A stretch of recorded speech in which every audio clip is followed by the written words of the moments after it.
পাপ তৈরি করে নাই। পাপের অস্তিত্ব তখনই হয় যখন মানুষের মনে ঈশ্বরের অস্তিত্ব কমে যায়। আধার তখনই হয়, অন্ধকার তখনই হয় যখন আলোর প্রস্থান ঘটে। মানুষ কুকর্ম কুপ্রবৃত্তি তখনই করে যখন শ্রদ্ধা, আস্থা, ভক্তি, বিশ্বাস হারিয়ে ফেলে। আজ সমাজে যে প্রবাহ চলছে, শ্রদ্ধা ভক্তির লিস্ট মাত্র নাই। রিপুর তারণে যখনই মোদের বিবেক পায় গো লয়, আত্মগ্লানির নরক অনলে তখনই পুরিতে হয়। বিবেক যখন লয় হয়ে যায় তখন আবেগে চলি আমরা, তখন আত্মগ্লানির অনলে তখনই পুরিতে হয়। বলে না, কোথায় স্বর্গ কোথায় নরক কে বলে তা বহুদূর, মানুষেরই মাঝে মানুষ, স্বর্গ নরক মানুষেতে সুরাসুর। বীর মাতা হতে হলে হও বীরাঙ্গনা, ঠাকুরের কথা রয়েছে। মাতৃশক্তি যত জাগৃত হবে সমাজ তত কলুষমুক্ত হবে। তাই মায়েরা, মায়েদের চরণে বিনম্র স্বভাবে বিনতি জানাই, আপনারাই পারবেন সমাজকে কলুষমুক্ত করতে। নিজের সন্তানকে যদি শুদ্ধ সংস্কার দেওয়া যায়, ওই সন্তান যদি একটা প্রদীপের মতন প্রদীপ জ্বালানো যায়, ওই একটা প্রদীপের আভায় জগৎ আলোকিত হবে। তাই আত্মগ্লানির অনল থেকে আমাদের বেঁচে বের হতে হবে। ঈশ্বর কোনো আলাদা কোনো তত্ত্ব নয়, এই পরম জ্ঞান, এই পরম জ্ঞানই ঈশ্বর তত্ত্ব। ঈশ্বর কোনো আলাদা তত্ত্ব নয়, এই পরম জ্ঞানই ঈশ্বর তত্ত্ব। সুদূর বাংলাদেশে একজন পাঠক আছে, শ্রদ্ধেয় বিল্লমঙ্গল দাস বাবাজি, ভাগবত পাঠ করে। ওনার একটা কথায় আছে, একটা মন্ত্র আছে, উনি একটা মন্ত্র প্রদান করেছে। মরার সময় যদি ওই মন্ত্রটা পাঠ করা যায় তাহলে মোটে কষ্ট হবে না মরতে। সুন্দর মন্ত্র একটা সে দিয়েছে, সহজ সরল মন্ত্র। মন্ত্রটা নিয়ে যান। কোনো বড় মন্ত্র নয়, কোনো সংস্কৃত শ্লোক নয়, কোনো গায়ত্রী মন্ত্র নয়, কোনো ইংলিশ ওয়ার্ড নয়। শুধু যদি ভাবা যায় যে এই জগতের 1 ইঞ্চি মাটিও আমার নয়, আমার কিচ্ছু নয়, এই মন্ত্রটা যদি জপ করা যায় তাহলে মরার সময় সুন্দর আনন্দে যাওয়া যাবে। ওই পিছনের দিকে তাকাতে হবে না, জম আপনাকে ঘাড় ধাক্কা দিতে পারবে না, আমার কিচ্ছু নয়। তাই এই পরম ধর্ম আর প্রকৃতির কর্মই হলো পূজা। ঈশ্বর অভিন্ন, এই পরম জ্ঞানটাই হলো ঈশ্বর তত্ত্ব, আর এই প্রকৃতির পূজাই হলো ধর্ম। মানব সেবাই হলো সর্বোপরি। তাই মতুয়ারা এই মহোৎসব করে মানব সেবার কারণে। মানুষে মানুষে মেশা মানুষের ধর্ম, সৃষ্টির মাঝে স্রষ্টা বিরাজে ইহার কর্ম। মানুষের মাঝে আছে সেই ভগবান, মানুষের ভালোবাসো দাও মানুষের সম্মান। একই ধর্ম বই, ধর্ম দেখো কোথা। আমরা যে বলি ধর্ম আলাদা, মত পথ আলাদা, সম্প্রদায়টা ধর্ম না রে, এ শুধু মানুষকে বুঝানো। বুঝানো মানে কি, কেমন বুঝানো? একটা দৃষ্টান্ত এসছে। এক গৃহক, এক বাঞ্জারা, মানে রাজস্থানে, তার 9টা গাধা ছিল। ওই বাঞ্জারা, ওই গাধার মালিকের মাত্র 8 গাছ দড়ি আছে বাঁধার, গাধা বেঁধে রাখার 8টা দড়ি আছে। প্রতিনিয়ত সন্ধ্যাবেলা ওই 8টা গাধাকে বেঁধে রাখতো, আর একটা গাধাকে ধরে সারা রাত ওই গাধার সাথে দাঁড়িয়ে থাকতো। যেহেতু গাধার বাঁধার দড়ি নেই, ওই দিন একদিন এক মহাত্মা ওখান থেকে পদচারণা করছে, চল যাচ্ছে, বলছে এই গভীর রাত্রে মানুষে গাধার গলা ধরে দাঁড়িয়ে আছে কেন? জিজ্ঞাসা করলো, কি হে ভাই? বলে, বাবাজি এই গাধাটা বাঁধার না দড়ি নাই। বলছে, হারে বদ্ধ জীব, গাধা ও না তুমি? বলে, কেন?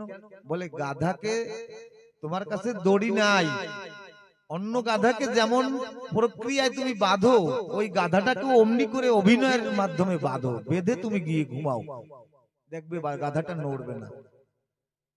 সাধু বাবার কথা শুনে ওই গৃহকর্তা গাধাকে, অন্য গাধাকে যেমন আমরা বাঁধি, গরু বাঁধি, ওইভাবে আকার ইঙ্গিতে ওকে বাঁধলো, অভিনয়। এখন ও গিয়ে ঘুমিয়েছে, সকালবেলায় উঠে 8টার সময় ওই 8টা গাধাকে, ওই অভিনয় করে যে গাধাটাকে বেঁধে রেখেছে ওটাকে আর ছাড়েনি, ও গাধাটা দাঁড়িয়ে আছে দুপুর পর্যন্ত।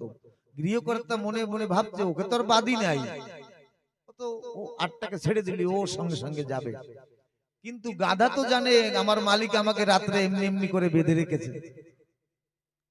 গাধা ওইমনি করে সারাদিন ওখানে দাঁড়িয়ে আছে। যখন পরন্ত বেলায় সাধু বাবা আবার ফিরছে, আবার ওকে ডেকে বলছে, কি রে তোর গাধা এখানে দাঁড়িয়ে আছে? বলে ও তো মাঠে গেল না। বলে গাধা ও নয়, গাধা তুই। বলে কেন?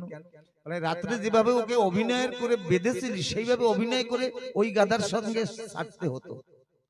আমরা কিন্তু এইভাবে বাধা আছি। যারা কুটিল প্রকৃতির মানুষ তারা চক্রান্ত দিয়ে, শব্দ দিয়ে আমাকে এইভাবে অভিনয় করে আমাদের বেঁধে রেখেছে। এ করো না, এ করলে স্বর্গে যাবে, ও করলে তুমি এ হবে, এ আছে ও আছে। ভাগবতে দুটো সেবা লেখা, একটা নিয়ম সেবা, একটা প্রেম সেবা। এই ভাগবতের দুটো খণ্ড, দুটো কাণ্ড ছিল, একটা হলো জ্ঞান কাণ্ড, একটা আছে কর্মকাণ্ড। যখন 200 বছর ব্রিটিশ সাম্রাজ্য, মুঘল সাম্রাজ্য আমাদের ভারত গোলামি করে রেখেছে, চুষে খেয়েছে, সেই সময় এই চায়না, আমাদের ভারতের পাশে যে দেশটা আছে চায়না, ওই চীন দেশের থেকে যারা এসেছিল ওরাই ভারত থেকে সোনা দানা হীরা মানিক্য কিচ্ছু নেয়নি। ওরা ওই বেদের যে দুটো কাণ্ড ছিল, জ্ঞান কাণ্ড আর কর্মকাণ্ড, ওই কর্মকাণ্ডটাকে ভাগ করে ওরা নিয়ে গেছে, আর জ্ঞান কাণ্ডটা রেখে গেছে ভারতের জন্য। আজকে চায়না এমন কর্মবীর, ওরা একটা পাথর থেকে ঘড়ি তৈরি করে, যাতে ওরা হাত দেয় তাতেই আছে মেড ইন চায়না। এমন কোন জিনিস নাই মার্কেটে বাজারে যে চায়নার মেড ইন চায়না প্রোডাকশন না দিচ্ছে। তাহলে ভারতের কর্মকাণ্ড বেদ নিয়ে ওরা কর্মবীর হয়েছে, আর আমাদের জন্য রেখে গেছে জ্ঞান কাণ্ড।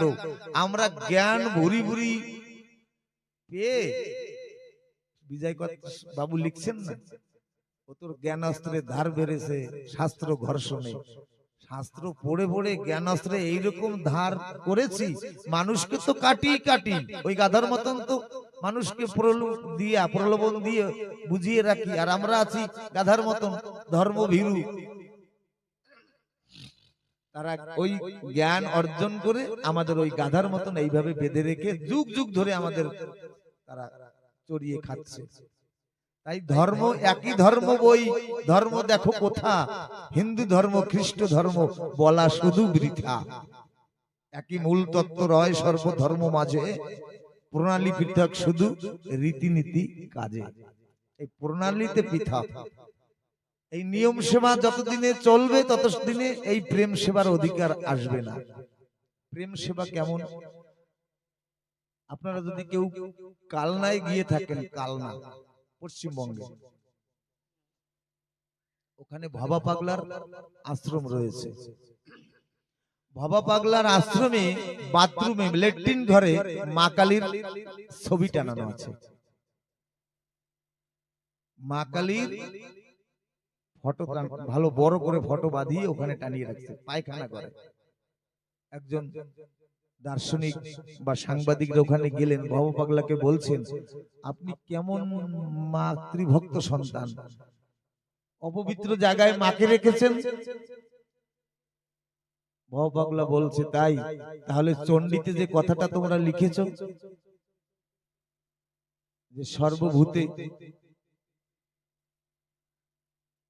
চণ্ডীর একটা মন্ত্র আছে যে সর্বভূতে মা রয়েছে, তাহলে ওই মন্ত্রটা কেটে দাও যে পায়খানা বাদ দিয়ে সব জায়গায় মা আছে। এ হলো প্রেম সেবা। এখানে কোনো নিয়ম চলে না, ভক্তি করে। যেমন ছোট্ট বাচ্চা ধুলা খেলা দেখে না, মায়ের কথা যখন মনে পড়ে তখন কিন্তু মা মা বলে কাঁদে, তখন সংস্কৃতি মন্ত্র উচ্চারণ করে না। তখন হিন্দি সংস্কৃতে বলে না ধনং দেহি যশং দেহি, মা আমার মনের বাসনা পূর্ণ করো, বলে না, শুধু মা মা বলে কাঁদে। এ হলো প্রেম সেবা। সেই প্রেম সেবার বাজার হলো মতুয়ার বাজার। তাই এখানে প্রণালীতে পৃথক, কিন্তু মতুয়ার বাজারে কোনো প্রণালী নাই। আমার ঠাকুর ৩৬ খানা জাতি এক করেছে, এক পাতে খাইয়েছে। সেখানে কোনো ব্রাহ্মণ নাই, ক্ষত্রিয় নাই, বৈশ্য নাই, শূদ্র নাই। মালা জপা জপ করলে মনকে নিয়ন্ত্রণ করা যায় না। আত্মা পরমেশ্বর, মাঝখানে মন পর্দা হয়ে থাকে। আমরা মনে মনে ভাবি মালায় যদি অজপার ঘরে নাম জপ করি তাহলে মনে হয় ঠাকুর শোনে না। মালা জপাটা করলে মনকে নিয়ন্ত্রণ করা যায় না। আত্মা পরমাত্মার মিলনের মাঝখানে মন একটা দেওয়াল হয়ে থাকে, বাধাপ্রাপ্ত হয়ে থাকে। এই পর্দাটা সরাতে হলে মনকে রাজি করতে হবে। কেমন? স্নান বলো কারে, শুধু উপরেতে ধোয়া, আত্মশুদ্ধ না হলে কি যায় তারে পাওয়া। বড় বড় দার্শনিকরা যারা রচনা করেছে বেদ, তারাই লিখেছে নারী অশুদ্ধ, তারাই লিখেছে। চিন্তা করুন, যার গর্ভে আমি জন্মগ্রহণ করেছি, আমি বেদের 16 নম্বর 17 নম্বরও বলে দিতে পারি। প্রথমে বলেছি এখানে বসে কোনো সমালোচনা করা ভালো নয়, আপনারা খুঁজে নেবেন। তারাই, আমি আমার মায়ের পেটে জন্মগ্রহণ করে সেই মাকেই অশুদ্ধ বলছি। আমরা এই জাতীয় কুচক্রির বাঁধনে আমরা বেঁধে আছি সমাজে। আমরা সেখান থেকে আমার হরিচাঁদ ঠাকুর সকলকে তুলে নেওয়ার মন্ত্র দিয়েছে। ভালোবাসো মোর আখি জল, তাই যুগ যুগ ধরে কেঁদেছি, তোমারে যে ভালো বেসেছি। ওহো রে, তোমারে যে ভালোবেসেছি। ভালোবাসো মোর আখি জল, তাই যুগ যুগ ধরে কেঁদেছি, তোমারে যে ভালোবেসেছি। ওই তোমারে যে ভালোবেসেছি।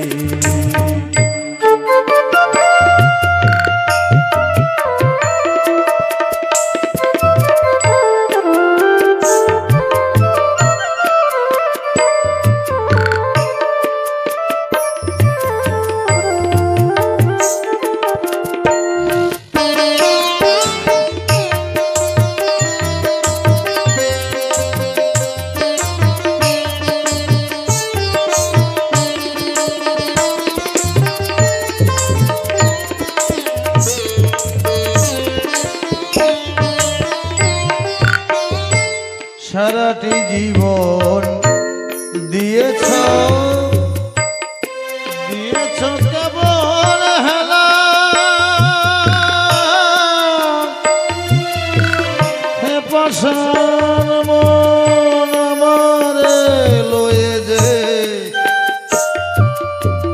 খেলেছ নিঠুর খেলা।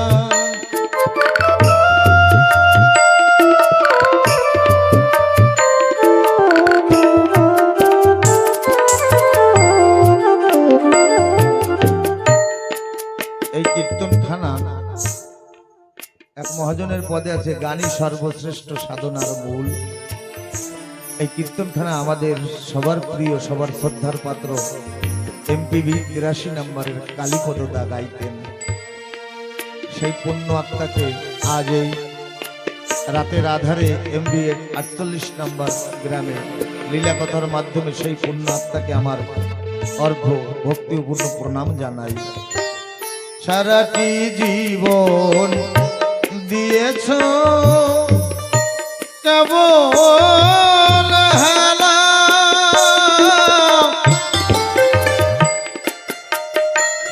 পাষাণ মন আমারে লয়ে যে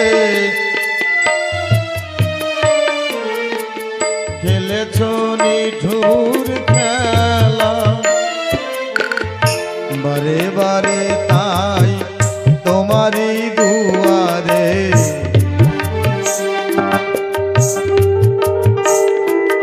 বারে বারে তাই তোমারই দুয়ারে কাঙালের মতো কেঁদেছি তোমারে যে ভালোবেসেছি হরি তোমারে যে ভালোবেসেছি।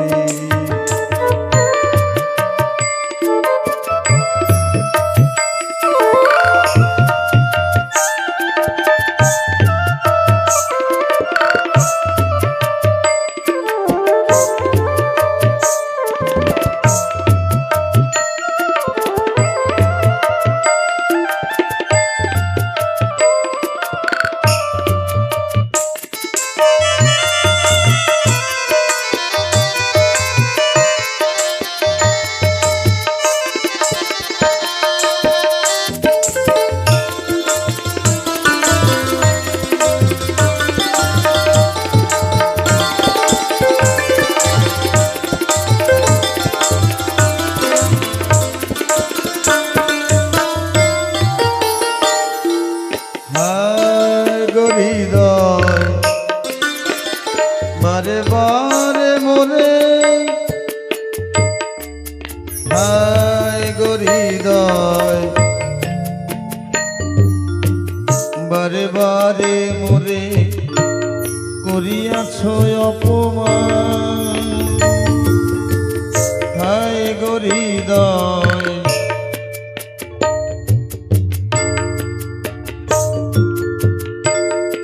করিয়াছ অপমান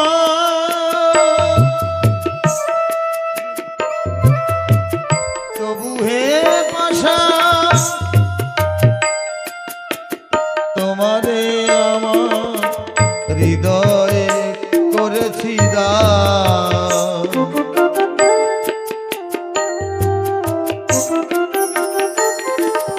আড়ালে থাকিয়া কাদাও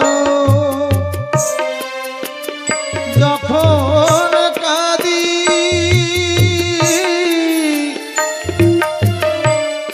তব নাম লয়ে নিরালে বসিয়ে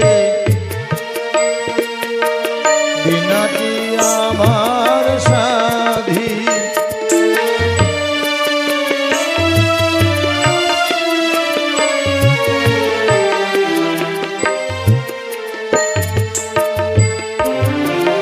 জানিলে না প্রভু কত ব্যথা সয়ে জানিলে না প্রভু কত ব্যথা সয়ে নয়ন নীরে বেসেছি তোমারে যে ভালো বেসেছি হরি তোমারে যে ভালো তোমারে যে ভালো বেসেছি। শুধু ভক্তবৃন্দ ভক্তিমতী মায়েরা গঙ্গায় ডুব দিলে দেহ সাফ হয় না গঙ্গায় ডুব দিলে দেহ সাফ হয় কিন্তু দেহের ভিতর আরো তিনটি জিনিস রয় মন আত্মা বুদ্ধি সেখানে তো জল যায় না তাহলে উপায় মা গঙ্গাকে জিজ্ঞাসা করছে ভক্ত মাগো এত পাপ তুমি কোথায় রাখো বলে আমি কেন পাপ রাখতে যাব বলে সকলে এসে গঙ্গা স্নান করে পাপ রেখে যায় তুমি এত পাপ কোথায় রাখো বলে না না আমি পাপ রাখি না তাহলে কি করো বলে জলে আমাকে পাপ রেখে যায় জীব নিজেও ঠকে আর আমাকেও ঠকায় ওরা ভাবে যে পাপ আমার কাছে গচ্ছিত রেখে গেছে কিন্তু ওরা এ জানে না এই জলে জল বাষ্প হয়ে আকাশের গায়ে উড়ে যায় তারপরে হিমের পরশে হিমালয় থেকে যে ঠান্ডা বাতাস আসে ওই বাষ্প জমাট বেঁধে মেঘে পরিণত হয়। জল ওই পাপরূপী জল বাষ্প হয়ে সূর্যের প্রখর তাপে বাষ্প হয়ে আকাশে উড়ে যায়। হিমের পরশে জমাট বাঁধে, ওই পাপরূপী বাষ্প জমাট বেঁধে যায়। তারপরে যখন হিমালয়তে গিয়ে ওই পাপরূপী মেঘ ধাক্কা লাগে তখন আবার চূর্ণ বিচূর্ণ হয়ে টপ টপ করে বরিশিয়ার ধারা হয়ে মর্ততে পড়ে, ধরণী পরে পড়ে। যখন ধরণী পরে পরে ওই পাপরূপী বর্ষা, ওই বর্ষার জলে শস্য জন্মায়। সেই শস্য যখন আবার মানুষে ভক্ষণ করে আবার পুনঃ পুনঃ পাপের অধিকারী হয়ে দাঁড়ায়। আমি পাপ নেই না, এই পাপের পঙ্ক্তিলে আমরা ঘুরে বেড়াচ্ছি। তাই মনে মনে ভাববো না যে গঙ্গায় ডুব দিলি পাপ যায়। পাপ যায় কোথায়? এই মহোৎসবের যে হরিবাসর হয়, হরিভক্তের যে কামনা সাগর হয়, এখানে যদি এসে কামনা করা যায় তাহলে পাপ দূরীভূত হয়। কালকে সেই কামনা সাগর এখানে তৈরি হবে সন্ধ্যা লগনে। সকালে কামনা সাগরের অধিবাস হবে।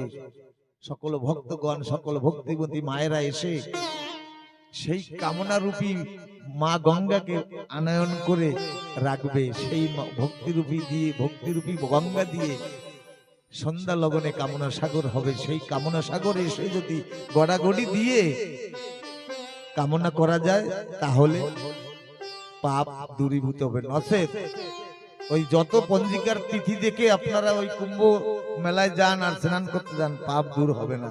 পাপ ঘুরে ঘুরে আমাদেরই আবার গ্রহণ করতে হবে। পরের দুঃখ, পরের দুঃখে কাটলো যাহার প্রাণ, এই জগতে সেই তো মহান। তিন ভুবনে সেই তো ধন্য পুণ্য গরিয়ান। আয়রে মোরা সেই মহতের পুণ্য গাথা গাই, পরের তরেই প্রাণ কাঁদে যার নিজের দুঃখ নাই। আজকে সকলে আশীর্বাদ করবেন বিন্দু বিন্দু প্রস্থান লগনে। এই গৃহকর্তা জগতের জন্য যে অবদান রেখে যাচ্ছে, তার মাতা পিতার আশীর্বাদের ফল সকল ভক্ত তাকে আশীর্বাদ করে যাবেন। জনমে জনমে এমনি ভাবে যেন ভক্ত সেবায় তার জীবন, এই তুচ্ছ জীবন উৎসর্গ করতে পারে। খালি হাতে এসেছে, খালি হাতে যাবে চলে। কিন্তু হরি ভক্তের কৃপা পুণ্য ধন যদি আঁচলে বাঁধা থাকে তাহলে ঠাকুর হয়তো আবার এমন মাতৃভক্ত সন্তান, হরিভক্তি পরায়ণ মাতৃ গর্ভে আবার তাকে পাঠাবে জগৎ কল্যাণের তরে। আশীর্বাদ করে যাবেন যেন তারা সব যতদিন জগতে থাকে, যতদিন যে কটা দিন আছে বাকি, এমনি ভাবে যেন হরি ভক্তের সঙ্গে মিশে হরি নাম করতে করতে ঝরে আখি। নির্মল প্রেমের এমনি হাওয়া, অকুলেতে তরি বাওয়া। এই সাগরের কুল কিনারা নাই, এই কৃপা সাগরের কুল কিনারা নাই। যত কৃপা চাই তত কৃপা পাই। তাই আপনারা কৃপণতা করবেন না, কৃপা করুন। যে ধন সুদিতে গেলে আরো বেড়ে যায়, সেই ঋণে ধনী মানুষ কয়জন পাওয়া যায়? এত কষ্ট করার পরে মহোৎসব সমাপ্ত করার পরে মনে মনে জাগে কত দৈহিক কষ্ট করছি ঠাকুর, আগামী বছর কি আবার পারবো এত কষ্ট করে? কিন্তু বছর ঘুরতে ঘুরতে আবার পূর্ণ শক্তি প্রাপ্ত হয়। না জানি কে এসে বুকের মধ্যে বলে দেয়, ওরে তোর তো সেই দিন এসেছে, সেই লগন এসেছে, আশার প্রদীপ জ্বালা। তাই যতদিন জগতে থাকে তাকে এই মুক্তি মন্ত্র আশীর্বাদ দিয়ে যাবেন, যেন প্রতি বৎসর এমনি ভাবে ঠাকুরের ভক্তের সেবা করতে পারে। আর আমরা এই 3 দিবসীয় লীলামৃত কথা আমি অযোগ্য, জ্ঞানহীন, আক্ষরিক জ্ঞান আমার মধ্যে নাই, ভক্তি প্রেম নাই, শুধু হরি ভক্তের জোরে আমি ঘুরে বেড়াই। আমি শুনেছি হরি ভক্ত পরম উদার সরল হয়, সেই আশায় আমি ভক্তের দাঁড়ে দাঁড়ে ঘুরে বেড়াই। ভুল ত্রুটি সকলে ক্ষমা সুন্দর দৃষ্টিতে দর্শন করবেন। আমার মনের অব্যক্ত যত কথা, ঠাকুরের প্রতি যদি বিন্দু মাত্র ব্যথা থাকে, আশীর্বাদ করবেন এই ব্যথা যেন বিরহে পরিণত হয়। আমি যেন নয়ন ভরে তার নামে কাঁদতে পারি। মহাজনগণ বলছে যত পারে কাঁদতে, যে পারে কাঁদতে সে পারে বানতে। আমি যেন কাদার মতন কাঁদতে পারি। তাই আমরা এখন কিঞ্চিত লীলামৃতের আরতিতে প্রবেশ করব।